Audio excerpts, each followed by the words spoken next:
안녕하세요. 아이들만 보고 버티며 겨우 살아가는 여자입니다. 올해 내린 첫눈을 보셨나요? 창밖에 송이송이 흩날리는 눈꽃이 참 예쁘고 슬퍼서 전 하던 업무를 내려놓고 한참 동안 창문 밖을 바라봤어요. 덕분에 급한 업무를 밀려서 상사에게 된통 깨지기도 했죠.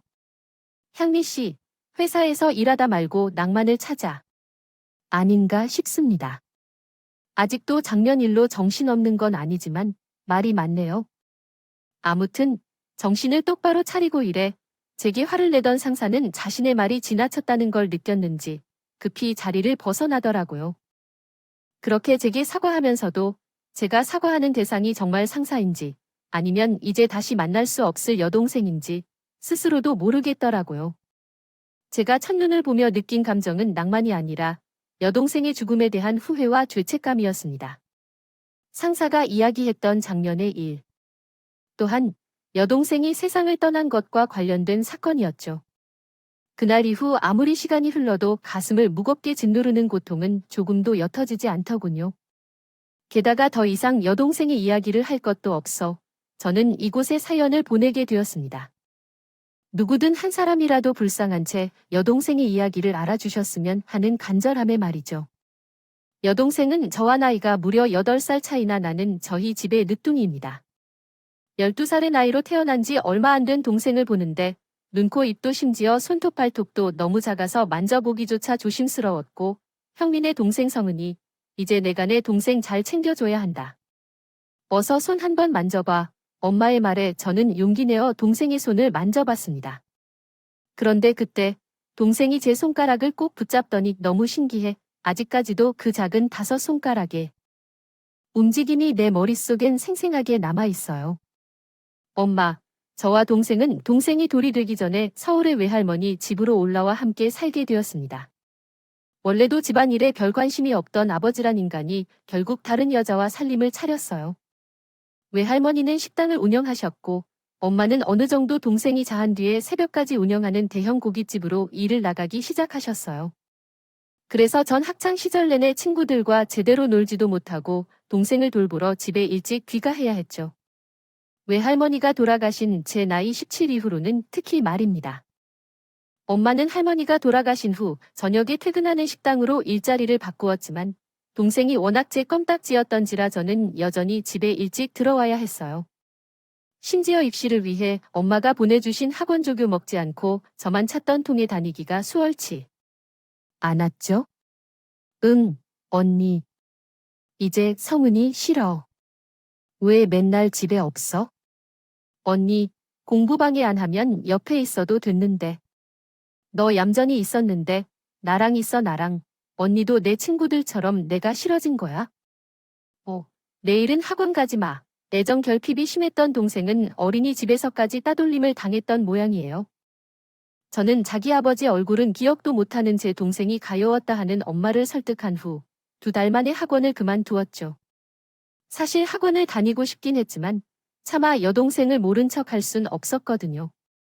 이후 저는 겨우겨우 턱걸이로 수도권의 대학에 합격했는데 동생이 절대 저랑 떨어져서 못 산다고 울고불고 난리를 치는 통에 저는 2시간 반 거리를 매일같이 통학을 했습니다.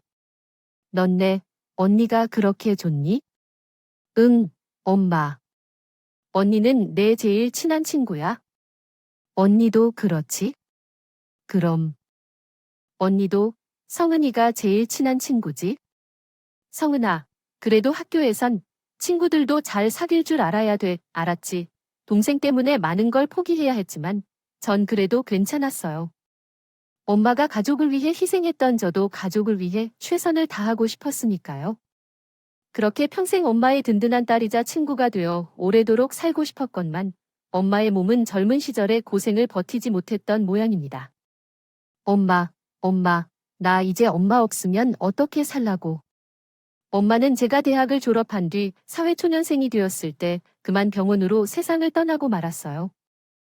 그때 동생의 나이가 고작 14살이었던. 그렇게 저는 세상에 동생과 둘만 남게 되었습니다. 너무 먼 지방에 사시던 이모는 서울에 있는 우리 둘을 보살필 수 없는 입장이었어요. 저는 회사를 다니며 최선을 다해 동생을 잘 키우려고 했었습니다. 그런데 중학교 3학년 때부터 동생은 자꾸 나쁜 친구들과 어울리기 시작했어요. 집에 들어오지 않는 동생을 찾으러 얼마나 많은 날을 반거리 헤매고 다녔는지 모릅니다. 그렇게 겨우 동생을 집에 끌고 들어오면 몸도 마음도 지쳐서 다음날 회사에서 졸지 않기 위해 제 허벅지를 얼마나 꼬집어댔는지 나중엔 허벅지에 있는 멍자국이 사라지지도 않더라고요. 결국 동생은 고등학교 2학년 때 시비가 붙어 싸움을 하다 경찰서까지 가게 되었습니다. 다행히 동생은 훈방 조치되었는데 그날 동생을 집으로 데려온 전 동생을 부여잡고 울음을 터뜨렸어요. 성은아, 제발 그만해. 대체 내가 뭐가 부족해서 이러고 다니니? 그 친구들이랑 그만 좀 어울리고 이제 평범한 고등학생처럼 살 수 없어.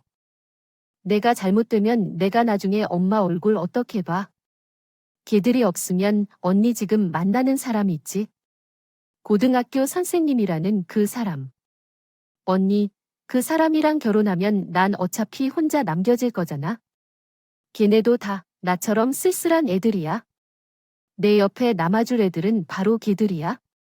언니도 언니, 인생이 중요하니까 남자친구도 만들고 하는 거잖아.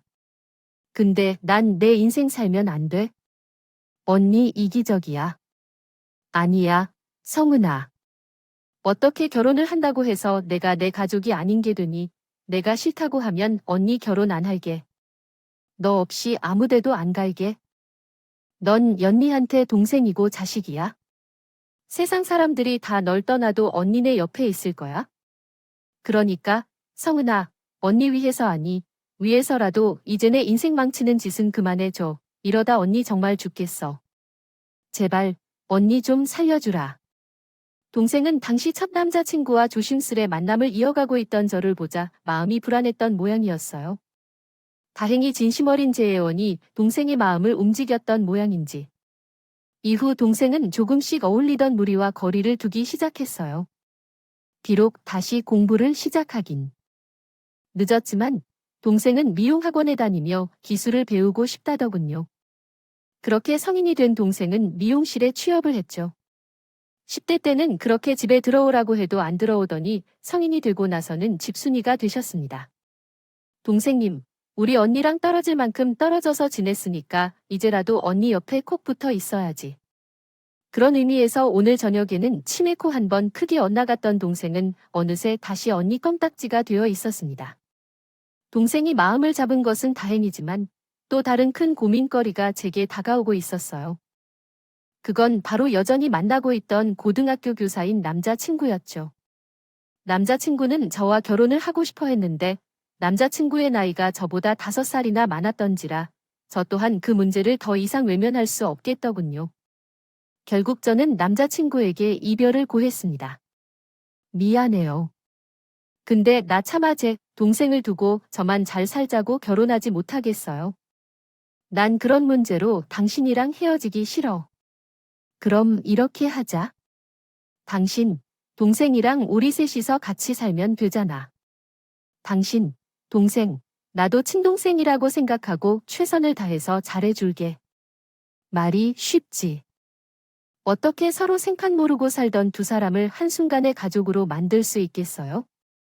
저는 고민 끝에 동생에게 조심스럽게 의견을 물었는데 동생은 당연하게도 굉장히 착잡한 표정이더니 이기적이라고 말했던 거 엄청 후회했어. 언니도 언니 인생이 있는데 내가 연니한테 너무 큰 상처를 준 것 같다. 오히려 이기적인 건 나야? 솔직히 나 아직도 언니랑 떨어져서 살고 싶지 않거든. 그래서 언니 남자친구가 내놓은 의견이 피할 수 없는 절충아이라면 나 그렇게 할게. 그렇게 전 나이 32에 극적으로 결혼을 할 수 있었습니다.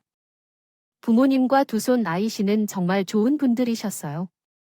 특히 시아버지는 고등학교 교감 출신으로 올곧고 인자로운 분이셨죠.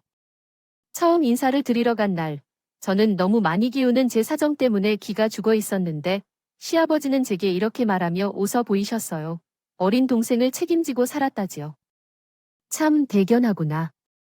부모님 없이 고생 많았을 텐데 앞으로 너만 괜찮다면 우리한테 많이 의지하고 살렴. 명절에도 괜히 동생 혼자 두지 말고 우리 집에 꼭 데려오고 한 번도 느껴보지 못한 아버지 같은 어른의 따뜻함이 있습니다.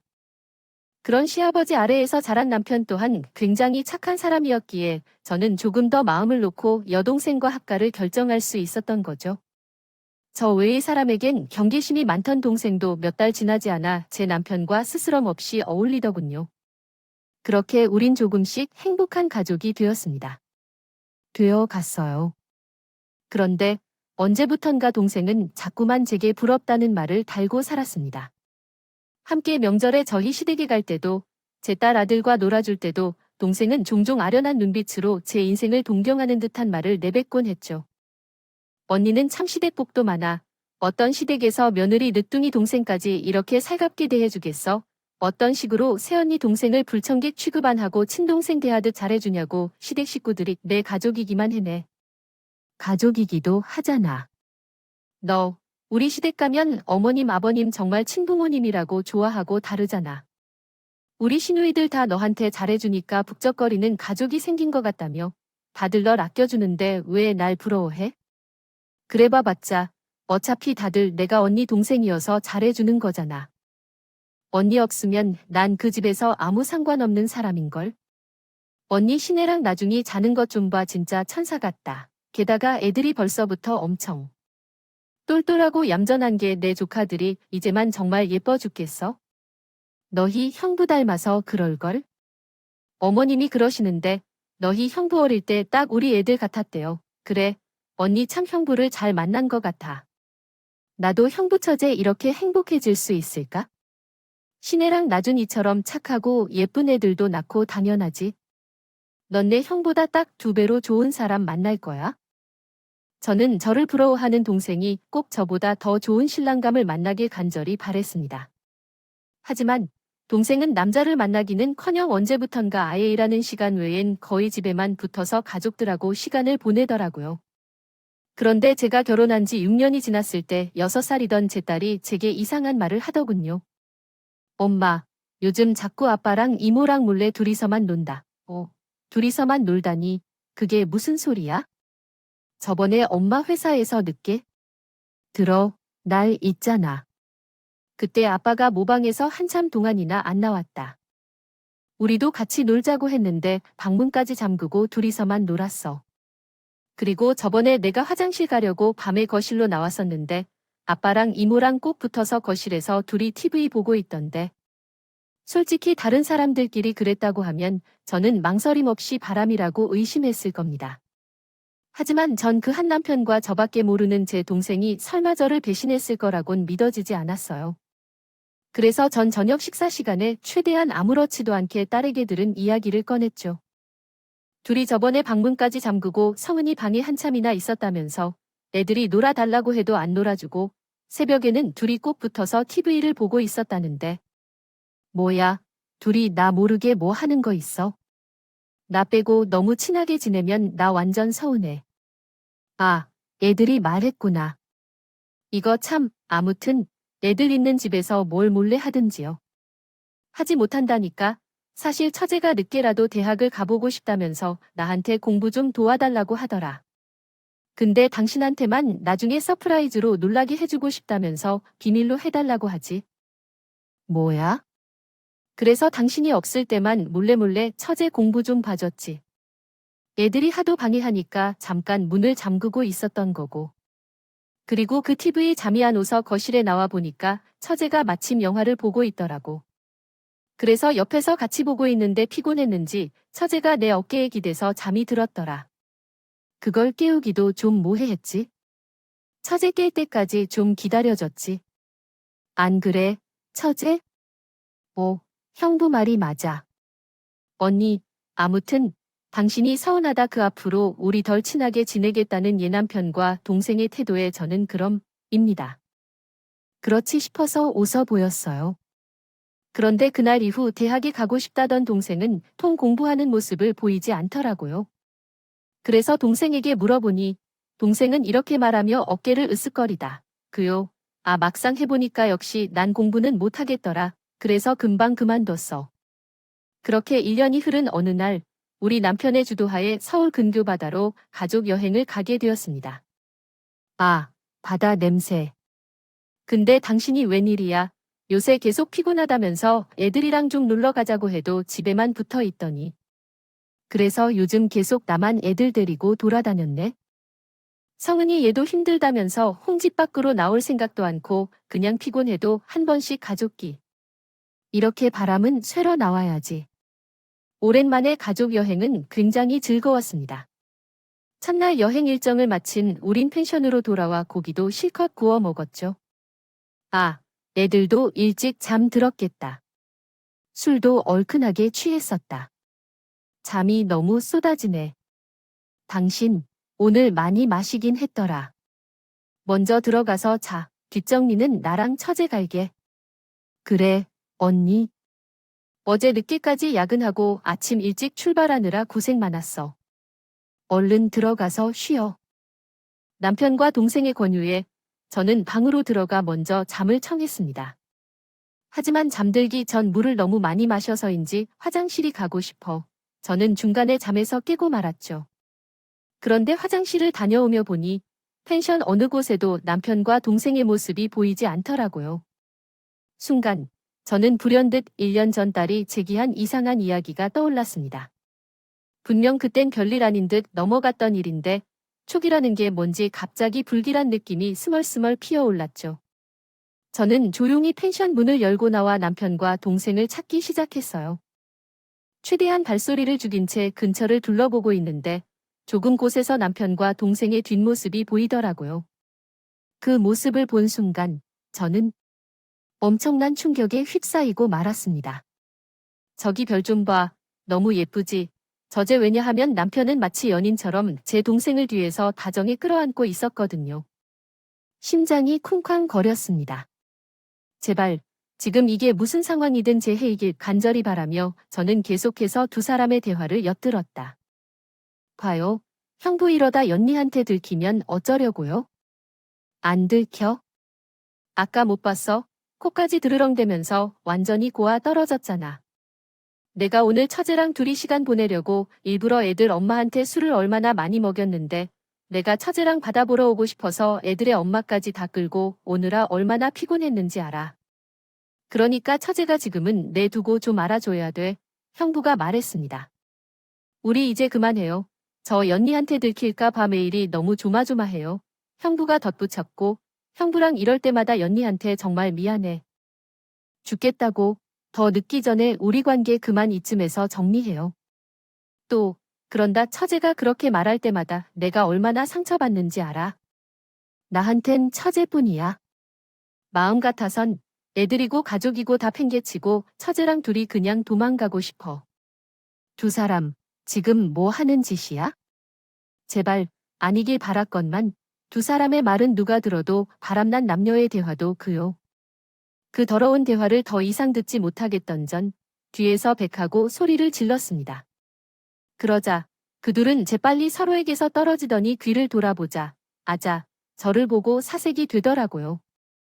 아, 여보, 우리 어떻게 찾아낸 거야? 언니, 두 사람 지금 뭐 하는 짓거리냐? 어떻게 너희들이 날 이렇게 배신할 수 있어? 난 애를 둘이나 낳은 당신 아내고 평생 널 키워준 언니야. 근데 그런 날 두고 둘이 눈이 맞았어. 다른 사람도 아니고 너희들이. 사람이야, 여보. 우선 진정해. 오, 아씨은 쟤 언제 깨가지고? 언니 아니야? 이거 다 오해야. 난 언니를 배신한 게 아니라 배신한 게 아니면 뭔데? 세상에 어떤 형부랑 처제가 그렇게 세상 애틋하게 껴안고 있어? 너랑 저 인간 사이에 형부 처제 관계 말고 또 정리할 관계가 있어. 없는 게 지극히 정상 아니야? 그리고 당신, 뭐, 가족이고 뭐고 다 두고 도망가고 싶다고. 이걸 어떻게 오해라고 설명할 건데? 언니, 내 말 좀 들어봐. 나는 그래. 여보, 우선 진정 좀 해. 왜 이렇게 흥분했어? 잡지 마, 그 더러운 손들. 치워. 내가 너희들 절대로 용서 안 할 거야. 성은이, 내가 널 위해서 얼마나 많은 것들을 포기하고 살았는지 알아? 내 학창 시절, 내 공부, 내 미래, 내 시간, 내 친구 관계, 모든 것들을 다 널 위해서 희생했는데 그 결과가 고작 이거야? 내 남편을 빼앗고 싶어서 그동안 날 그렇게 부러워했니? 내 남편, 내 시댁, 우리 애들까지 그렇게 부러워하더니 결국 내 것으로 만들고 싶었던 거야? 그리고 당신, 성은이가 당신보다 무려 16살이나 어려? 당신 딸벌이 내라고, 당신이 그러고도 교사? 혹시 성은이, 얘가 당신한테 먼저 다가갔을지언정, 당신이 먼저 얘를 잘 다루어야 그게 어른이잖아. 더럽고 끔찍한 것들아, 어떻게 내 인생을 이렇게 망쳐. 저는 미친 듯이 소리를 지르며 오열했습니다. 저를 보고 당황한 두 사람의 표정을 보니 더더욱 확신이 섰거든요. 언제부턴지 모르겠지만 최소 1년간 두 사람은 분명 제 뒤통수를 치고 바람을 피우고 있었던 거예요. 그런데 술꾼이 아직 몸에 잔뜩 남아있던 건지, 갑자기 흥분해서 피가 머리로 쏠렸던 건지, 순간 머리가 차게 식으며 눈앞이 핑 돌더군요. 저는 몸을 지탱할 수가 없어 그 자리에 쓰러지고 말았습니다. 언니, 배신자 주제의 동생은 뭐가 그렇게 서러운지 눈물을 흘리며 제게 뛰어오더군요. 남편 또한 환급이 제게 달려왔지만 저는 남은 힘을 쥐어짜내 두 사람을 뿌리쳤던 힘겹게 비틀대며 펜션의 제 방으로 스스로 걸어 들어왔죠. 언니, 괜찮아. 지금 응급실이라도 가봐야 하는 거 아니야? 꺼져. 나한테 신경 꺼. 내가 알아서 할 테니까. 둘 다 내 눈앞에서 꺼지라고. 처제 우선 애들 엄마 안정도 취하게 놔두자. 여보, 일단 좀 쉬어. 그리고 진정되면 우리 내일 이야기하자. 그렇게 두 사람은 조용히 제 방문을 닫고 나갔습니다. 동생은 끝까지 눈물을 흘리며 저를 바라봤지만 저는 그런 동생을 매몰차게 외면했죠. 아직도 그날 책에 애원을 하던 여동생의 모습이 머릿속에서 떠나지 않네요. 저는 그날 배신감과 원망의 마음을 꾹 내리누르고 우선 동생의 말을 들어봐야 했습니다. 당장 토악질을 할 것처럼 속이 메스껍고 머리가 아팠어도 일어나서 동생의 변명을 들어야 했던 거예요. 그랬으면 지금까지 이렇게 가슴을 치고 후회할 일도 그렇게 허무하게 동생을 떠나 보낼 일도 없었겠지만 아무리 이제 와서 후회해도 지나간 시간을 되돌릴 순 없었죠. 그날 조금 진정이 된 전 곧바로 잠든 아이들을 깨워 씨를 타고 서울로 올라왔습니다. 너무 큰 배신감에 그 어떤 변명도 두 사람의 입에서 듣고 싶지 않았거든요. 남편은 다른 방에, 동생은 거실에 엎드려 잠이 들어 있었는데 그 둘을 깨우지 않기 위해 저는 최대한 발소리를 죽이고 펜션을 벗어났지. 엄마, 우리 어디가? 아빠랑 이모는 사정이 있어서 같이 못 가? 저는 칭얼대는 애들을 애써 달랬습니다. 그리고 집에 돌아와 간단히 짐을 싸곤 집에 주차되어 있던 제 차를 끌고 아이들과 함께 무작정 서울에서 제일 먼 남해로 향했죠. 그동안 그 둘이 그 집에서 희낙낙 있을 모습이 계속 상상되어시도 그 집에 있고 싶지 않았거든요. 저는 상사에게 대충 사정을 둘러대며 휴가를 했습니다. 그리고 일주일 동안 아이들과 생활했죠. 아이들은 이유도 모른 채 바다를 보고 맛있는 음식을 먹으며 신이 났더라고요. 하지만 전밥이 입으로 넘어가는지 코로 넘어가는지 전혀 느끼지 못하겠더군요.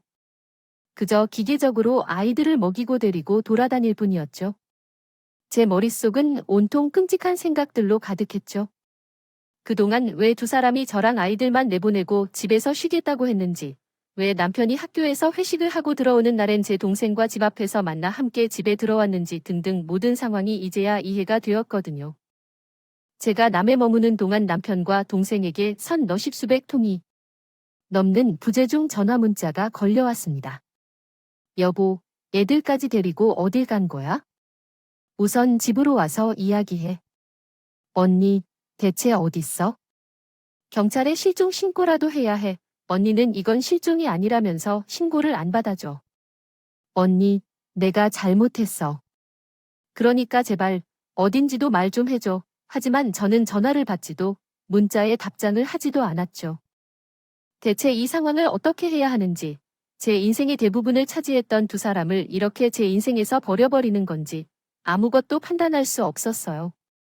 그런데 제가 남해로 간 지 일주일째 된 날, 동생에게서 평소와 다르게 장문의 문자가 왔더라고요. 그리고 그 문자를 읽고 나서 엄청난 불길함에 휩싸여 애들을 데리고 즉시 서울로 차를 몰기 시작했습니다. 언니는 내 언니이자 부모였고 내 길잡이이자 내 전부였어. 근데 평생 언니의 짐이었던 난 결국 마지막까지 언니 마음에 큰 상처만 주고 말았네. 언니, 이젠 더 이상 나라는 짐 때문에 언니 인생 허비하지 말고 자유롭게 살아. 이제 나라는 족쇄를 언니에게서 풀어줄게. 고마워, 언니. 언니, 언제까지고 사랑해. 혹시 동생이 극단적인 선택을 했을까 봐 너무 두려웠습니다. 남편에게 급히 전화를 했더니 그 자식은 자기도 동생의 위치를 모르겠다군요. 냅다 전화를 끊은 전 동생의 문자를 토대로 경찰에 신고를 했어요. 그리고 아이들과 서울로 향하는 내내 저는 끊임없이 동생을 향해 원망의 말을 퍼부었죠. 뭐야, 잘못은 뭐야? 해놓고 왜 곧 죽을 사람처럼 이런 문자를 보내? 왜 또 전화 안 받느냐고? 박성은, 너 내가 이런다고 다 용서할 것 같아? 너 내 손에 잡히기만 해봐. 진짜 등짝이 엎어지고 때려줄 거야. 그러니까 제발 아무 일 없어야 돼. 서울에 도착한 전 급하게 제일 친한 친구에게 아이들을 맡겼습니다. 남편 놈의 얼굴이 떠올라 차마 시부모님께 애들을 맡기기 싫었거든요. 그리고 곧장 경찰서로 향하려는데 그보다 먼저 경찰이에게 절망적인 소식을 전화로 전해주더군요. 거짓말이죠. 죄송합니다. 수색 중 동생분의 시신이 한 모텔에서 발견됐습니다. 병원으로 이송됐으니 그쪽으로 와주세요. 동생은 서울의 앞모텔에서 스스로 극단적인 선택을 한 뒤 경찰에게 발견되었습니다. 늘이 식어있는 동생의 시신을 확인한 전 그만 다리에 힘이 풀려 털썩 주저앉고 말았죠. 야, 박성은. 너 어떻게 이렇게 끝까지 연리한테 잔인해? 내가 고작 일주일 동안 벌 좀 줬다고 나한테 복수하는 거야? 나도 사람인데. 내 마음 추스를 시간이 필요할 수 있었던 거잖아. 그걸 어떻게 나한테 이렇게 목숨으로 갚아, 거사, 얼른 눈 떠. 빨리 눈 뜨고 나한테 당장 사과하라고. 눈만 뜨면 내가 이번 한 번만 봐줄게. 그러니까 제발 눈 떠, 빨리. 나한테 다 연기였다고, 장난이었다고 해줘. 아무리 제가 부르짖어도 동생은 끝내 눈을 뜨지 않았어요. 저는 화장실에서 눈물로 엉망이 된 얼굴을 씻고 나왔습니다. 그런데 그때 동생의 시신을 병원으로 인계했다. 경찰이 제게 동생의 유서와 휴대폰을 건네주더군요. 그리고 유서를 읽어본 전 숨겨져 있던 끔찍한 진실을 마주하게 되고 말았죠. 혹시 이 유서를 발견하는 분이 있다면 꼭 제 언니에게 전해주셨으면 좋겠습니다. 언니, 나성은이 이 유서가 발견되었다면 아마 난 더 이상 이 세상 사람이 아니겠지. 언니, 이렇게 무책임하게 언니를 두고 나 먼저 떠나버려서 미안해. 하지만 난 더 이상 이 지옥 같은 세상을 버틸 자신도 힘도 없어. 그러니까 언니, 이 유서를 읽고 제발 나 좀 믿어줘. 그동안 나도 철저하게 형부한테 당했던 거야. 언니, 난 사실 3년 전부터 형부한테 시달렸어. 처음에는 나도 많이 도망다녔는데 어느 날 결국 형부에게 하지 말할 행동을 하게 된 뒤론 더 이상 피할 수가 없었어. 형부는 그때 당시 촬영한 동영상을 연희한테 보여주겠다며 나를 겁박했고 난 언니가 받을 충격이 무서워서 형부의 말을 고분거리며 따를 수밖에 없었어. 그렇게 형부한테 시달리면서 형부가 날 겁박할 수 있는 증거들은 더욱 더 쌓여갔어. 그리고 형부의 행동 또한 더욱 심해졌지. 형부가 계속해서 날 붙잡고 있는 통에 난 외출도 제대로 할 수가 없었어. 결국 참지 못하고 연희한테 말을 해보려고도 했는데 너무 행복해 보이는 언니를 보니 끝내 입이 떨어지지 않더라. 언니가 그동안 어떻게 힘들게 살았는지 나 때문에 얼마나 많은 걸 희생했지만 연희한테 부모님처럼 든든한 언니의 시부모님과 자매 같은 시누이들 그리고 나에게 악마였다 없이 좋은 남편이었던 형부와 천사 같은 내 조카들까지 그 모든 것 언니에게 악몽이 되게 할 수 없겠더라. 근데 바보같이 무작정 참아서 안 됐었나 봐. 내가 자기를 배신했다고 오해하며 큰 상처를 받은 언니를 보니까 오히려 내가 참은 게 언니에겐 더 큰 상처가 됐다는 걸 알았어. 일주일 동안 이제라도 어떻게든 언니 오해를 풀어보려고 노력했는데 다시 생각해보니까 다 부질없는 짓이더라. 모든 오해를 푼다고 해도 언니 결국 앞으로 날 보며 괴로워할 테니까 나에 대한 미안함, 죄책감, 그리고 형부가 생각나서 괴롭기까지 할 테지. 그러면서도 언니는 내가 불쌍해서 날 떨어뜨려 놓고 살지도 못할 거야. 난 그렇게 끝까지 언니에게 짐이 되겠지. 그래서 나 더 이상 언니에게 짐이 되지 않기 위해 이렇게 떠나. 미안해 언니. 힘들게 키워줬는데 이런 모질이 자라서 그래도 언니의 배신한 형부한테 날 집 밖으로 내쫓으면서 연니한테 입번긋하면 인터넷에 내 영상을 다 뿌려버리겠다고 겁박하다. 그리고 내 인생도 모자라 언니 인생까지 망치고 싶지 않으면 내가 형부를 꼬신 거라고. 형부는 죄가 없다고 연니한테 가서 말하래. 내가 한 번의 실수를 연니한테 말하겠다고 겁박해서 형부가 어쩔 수 없이 나한테 끌려다닌 거라고 말이야. 형부 밖에선 세상 착한 인간인 척하지만 실체는 이렇게 자기밖에 모르는 추악한 인간이야. 내가 내 휴대폰에 증거 전부 남겨놨으니까 꼭 그걸로 형부 신고해. 이걸로 그 인간이 언니 배신한 대가는 톡톡히 치르게 할 수 있겠지. 이게 내가 처음이자 마지막으로 언니를 위해 줄 수 있는 일인 것 같아. 잘 지내 언니? 미안해. 저는 덜덜 떨리는 손으로 동생의 휴대폰을 열어보았습니다. 그 속엔 그동안 동생이 모아놓은 수많은 동영상과 사진, 그리고 동생을 겁박하고 어르다 그놈의 문자들이 수십 개가 넘게 쌓여 있더군요. 읽는 저도 이렇게 심장이 떨리는데 그 긴 시간 동안이 모든 일을 혼자서 견뎌내야 했던 제 동생을 생각하니 심장이 부서지는 것 같았어요. 아니야, 이럴 리 없어. 제발, 아니라고 해줘, 성은아, 제발. 내가 괴로워하는 너를 낭떠러지 앞으로 몰아세운 게 아니라고 해줘. 미안해, 성은아. 난 내 언니라고 불릴 자격도 없어. 어떻게? 우리 성은이 불쌍해서 어떻게? 제발, 누가 나 좀 그냥 여기서 죽여주세요. 저는 동생의 유서와 휴대폰을 끌어안고 엎드려 오열했습니다. 마지막까지 방문 앞에서 절 돌아보던 동생의 간절한 눈빛이 떠올라 숨을 쉴 수가 없었죠. 동생은 저를 위해 극악무도한 그놈의 만행을 견뎌왔건만 저는 그런 동생을 끝까지 믿어주지 못하고 오히려 동생에게 절망을 안겨줬던 거예요. 여보, 처제는 어디에? 그 순간 뒤늦게 연락을 받고 달려온 남편이 저를 부르며 달려오더군요. 아직까지 제가 아무것도 모를 거라고 생각했는지 그놈은 가증스러운 눈물을 글썽이며 제 팔을 붙잡더니 소름이 끼쳐 그놈의 손을 단숨에 뿌리쳤습니다. 그리곤 휴대폰을 쥔 손으로 그놈의 뺨을 아주 세게 날려버렸죠. 아, 뭐야, 뭐로 친 거야? 여보, 내가 이제 와서 하는 말인데 나 정말 억울해. 그동안 처제가 나한테 얼마나 들러붙었는지 알아. 난 처제가 당신 동생이니까 어떻게든 기분부터 맞춰준 후에 잘 타일이라고 왜 말을 하는데 또 때려? 다 오해라니까 죽은 사람한테 말을 해보라고 할 수도 없고. 진짜, 뭐야? 누가 누구한테 들러붙는다고? 이런 악마 같은 인간아. 넌 사람도 아니고 짐승도 아니길래 짐승보다 더 잔인하게 굴기까지 해. 내가 내 동생을 이렇게 만들었다니. 그동안 내가 내 동생에게 한 짓들 다 알아. 내가 한 발 늦었나? 일단 진정해봐. 산 사람은 살아야지. 당신, 우리 아이들을 당신처럼 아버지 없는 아이로 만들고 싶어? 우선 우리 처제 장례부터 치르고 얘기하자. 이걸 우리만 입다면 우리 남들 눈엔 계속 행복한 가정으로 보일 수 있어. 정신이 나갔니? 돌아버렸어? 머리에 망치라도 맞은 거야? 내가 왜 너랑 계속 가정으로 남아야 해? 우리 아이들 앞에서 너 같은 인간의 아버지로 남겨둬야 해? 너 같은 인간은 우리 아이들 앞에서 아예 사라져야 하는 게 100번 낫다.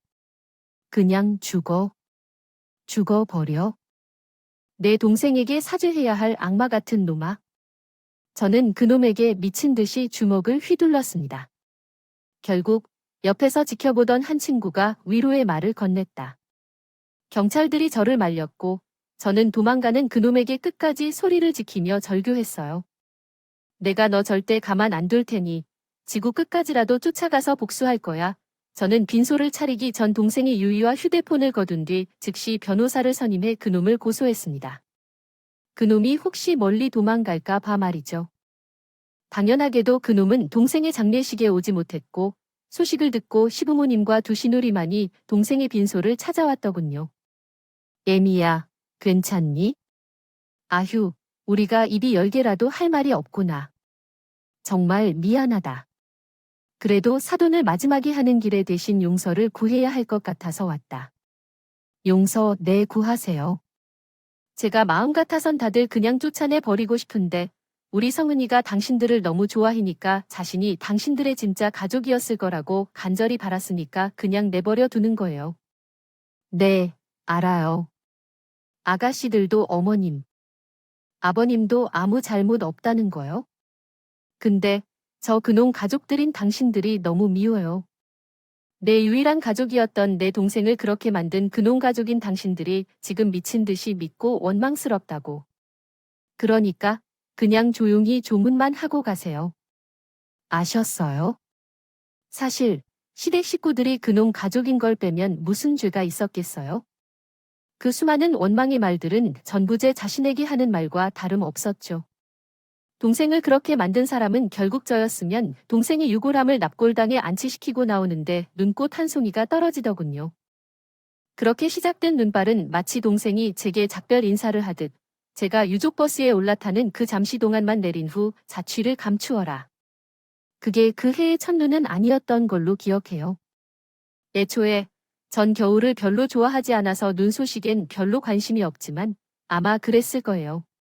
하지만 그날의 그 짧게 흩날리던 눈꽃 송이의 모습만은 두고두고 제 안에 자리를 잡게 되었죠.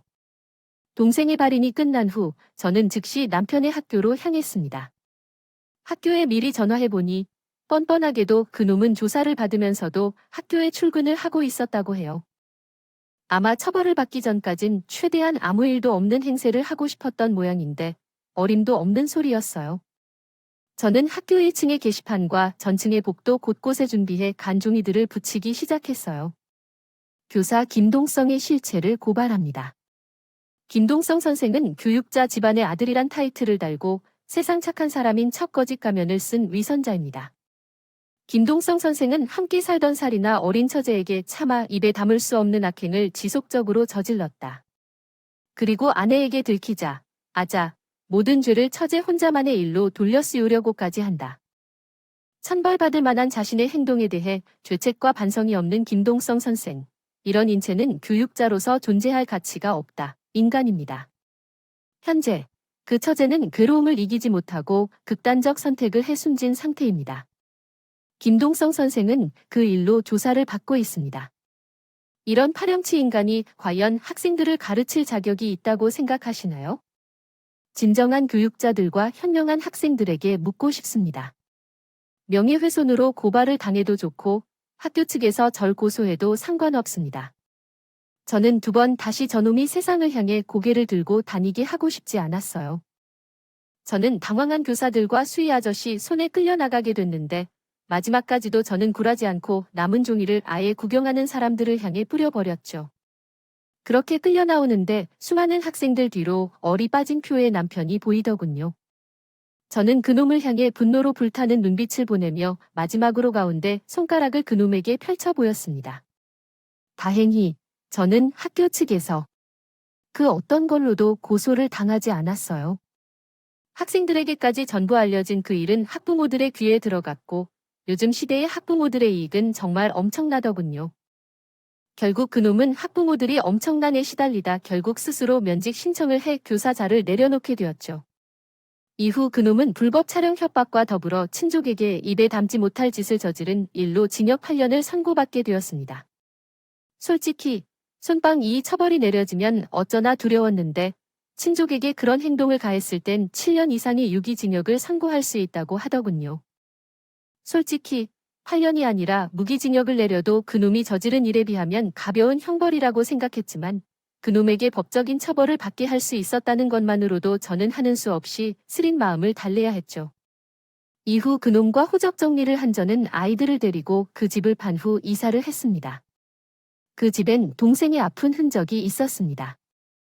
가득해 차마 그곳에 머물 수가 없었거든요. 이사를 하기 전 시부모님께서 저를 찾아오셨던군요. 두 분은 차마 제 얼굴을 똑바로 바라보지도 못한 채 제게 마지막 인사를 건네셨습니다. 시아버지는 제게 흰 봉투 하나를 내미셨다. 미안하다. 내가 우리 보기 불편해할 건 알지만 마지막으로 너에게 이 돈을 건네주고 싶었다. 이게 뭔데요? 저 두 분에게 위자료든 뭐든 아무것도 받고 싶지 않아요. 그 인간의 흔적이 묻은 돈은 그 어느 것도요. 이건 예전부터 나랑 내 아내가 사돈 처녀 성은이 결혼할 때 보태주려고 모아놨던 돈이야. 1,500만 원밖에 안 된다. 애미, 네가 사돈 처녀 시집 보낼 때 돈을 많이 보해주지 못할 것 같아서 내 마음의 짐을 좀 덜어주려고 모아놨었어. 우리가 앞으로 이 돈을 어떻게 쓰겠니? 부조금으로 내도 내가 받지 않았을 테니 한참을 고민하다 이렇게 찾아온 거란다. 애미야. 아들을 잘못 키운 내가 너에게 어떻게 미안하다는 말조차 쉽게 알 수 있겠니? 앞으로 시내도 나, 준이도 보고 싶다고 말하지 않으머나. 그저 애들을 위해서 삶의 끈을 스스로 놓지만 말아 주려무나. 염치 없이 이렇게 부탁하마. 하지 못해도 더 이상 불행해지지 말 거라. 정말 미안하다, 애미야. 저는 두 분께 작별 인사도 제대로 하지 못한 채 멍하니 그 돈을 들고서 있었습니다. 그토록 동생이 좋은 남자를 만나 행복한 가정을 꾸려 가길 바랐건만 제게 남은 건 제 동생을 그렇게 만든 부모가 들려준 동생의 결혼 자금뿐이라는 사실이 허망하고 서글퍼요. 그게 시부모님과의 마지막이었습니다. 시부모님께서 주신 돈은 제 동생과 같은 일을 당한 피해자들을 위해 전부 기부를 했죠. 저는 이사를 한 후 아이들만 바라보며 하루하루를 버텨내고 있어요.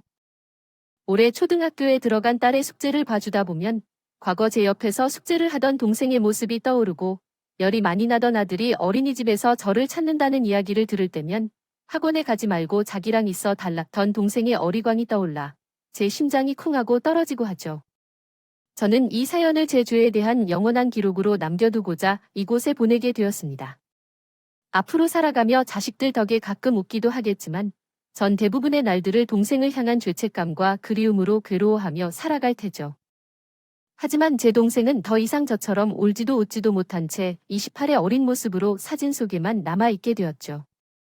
저는 앞으로 자식들을 잘 키워내기 위해 세상을 힘내서 살아가겠지만 제가 동생에게 진 죄는 영원히 잊지 않고 살아갈 겁니다. 그리고 동생을 만나는 날 무릎을 꿇고 다시 용서를 빌 거예요. 그렇게 오랜 시간 뒤 동생을 만나기 전에 저는 이 자리를 빌려 동생에게 미리 사주의 편지를 보내고자 합니다. 성은아, 언니야. 하늘에선 편안히 지내고 있니? 엄마 만났어. 엄마가 돌아가시면서 내 걱정을 참 많이 하셨는데 나한테 화가 많이 나셨지만 마지막으로 만났던 그날의 꿈을 계속해서 꾸고 있는걸. 내 꿈속에 나는 널 모른 척했던 과거의 날 보고 끊임없이 소리치지. 향미야, 얼른 성은이 잡아. 잡고서 얼른 미안하다고 해. 혼자 힘든 시간을 견뎌냈던 성은이 제대로 외면하지 마. 하지만 아무리 불러도 난 항상 너를 그대로 보내곤 하더라. 꿈속에서조차 난 단 한 번도 그렇게 널 붙잡지 못했지. 이건 꿈에서조차 일말의 위로도 받지 못하도록 내가 내게 주는 벌일까, 은하? 그런 거라면 언니 오래도록 벌을 받아도 괜찮아. 난 그래도 싼 인간이니까. 다만 하늘엔 더 이상 널 괴롭히는 것들이 단 하나도 남아있지 않길 간절히 바랄 뿐이야. 성은아, 널 납골당해 두고 오던 날 짧게 흩날렸던 눈송이들이 정말 너였니? 그런 거라면 앞으로도 눈꽃으로 가끔씩 나한테 찾아와 줄래? 손대면 금세 사라지는 눈꽃이 그렇게나마 내 체온을 느끼고 싶다. 성은아, 그때 잠시나마 널 믿지 못해서 정말 미안해. 100번, 1000번을 말해도 부족하지만 그래도 내가 영원히 너에게 사과할게. 먼 훗날 꼭 너를 직접 만나서 사과를 할 수 있었으면 좋겠다. 사랑해 내 동생. 날씨가 많이 추워졌네요. 들 몸은 춥더라도 마음 많은 따뜻한 겨울을 보내셨으면 좋겠습니다. 길고 긴 저의 후회를 들어주셔서 감사합니다.